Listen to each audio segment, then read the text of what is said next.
നമുക്ക് അടിപൊളി ഒരു ഡ്രസ്സ് ഉണ്ടാക്കിയാലോ സിമ്പിളായിട്ട് ഉണ്ടാക്കിയെടുക്കാൻ പറ്റുന്ന ഒരു ഐറ്റം കേട്ടോ. അതിന് വേണ്ടിയിട്ട് ഇതാ ഇത്രയും ഐറ്റംസാണ് നമ്മൾ എടുത്തേക്കുന്നത്. എൻ്റെ ചിറ്റയുടെ സ്പെഷ്യൽ ഡ്രസ്സ് എന്ന് വേണമെങ്കിൽ പറയാം. അടിപൊളി ടേസ്റ്റാണ്.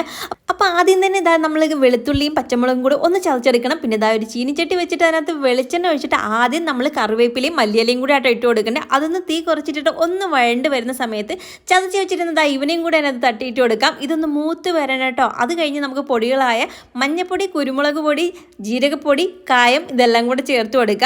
ചേർത്ത് കൊടുത്തതിന് ശേഷം അതിൻ്റെ ഒരു പച്ചമണം മാറുന്ന രീതിയിലൊന്ന് ഇളക്കിയതിന് ശേഷം പിന്നെ ഇതാ മീഡിയം സൈസ് 2 തക്കാളി ഇതിനകത്ത് ചേർത്ത് കൊടുക്കുക. നല്ല രീതിയിലൊന്ന് വഴണ്ട് വരണം കേട്ടോ. എണ്ണ തെളിയുന്ന രീതിയിൽ ഇങ്ങനെ ഒന്ന് വഴണ്ട് കിട്ടണം. അതിനുശേഷം നമ്മൾ ഈ പിഴിഞ്ഞ് വെച്ചിരുന്ന പുളിയും കൂടെ അതിനെ ചേർത്ത് കൊടുക്കുക. പുളി കുറച്ചതിന് ശേഷം വേണമെങ്കിൽ തക്കാളി കൂടുതലായിട്ട് ചേർത്ത് കൊടുക്കുക. നല്ല ടേസ്റ്റ് തന്നെയാണ്. പിന്നെ ആവശ്യത്തിന് വെള്ളവും ഉപ്പും കൂടെ ചേർത്ത് നല്ല രീതിയിൽ ഇളക്കിയിട്ട് അവസാനം നമ്മൾ കുറച്ച് മല്ലിയിലയും കൂടെ അതിൻ്റെ മുകളിൽ ഇട്ട് കൊടുക്കണം. പിന്നെ ഈ രസം തിളയ്ക്കാൻ പാടില്ല കേട്ടോ. ഇങ്ങനെ പൊങ്ങി പതഞ്ഞ് വരുമ്പോഴത്തേക്ക് തീ ഓഫ് ചെയ്യുക. അപ്പോൾ ഇത്രയൊക്കെ ഉള്ളൂ.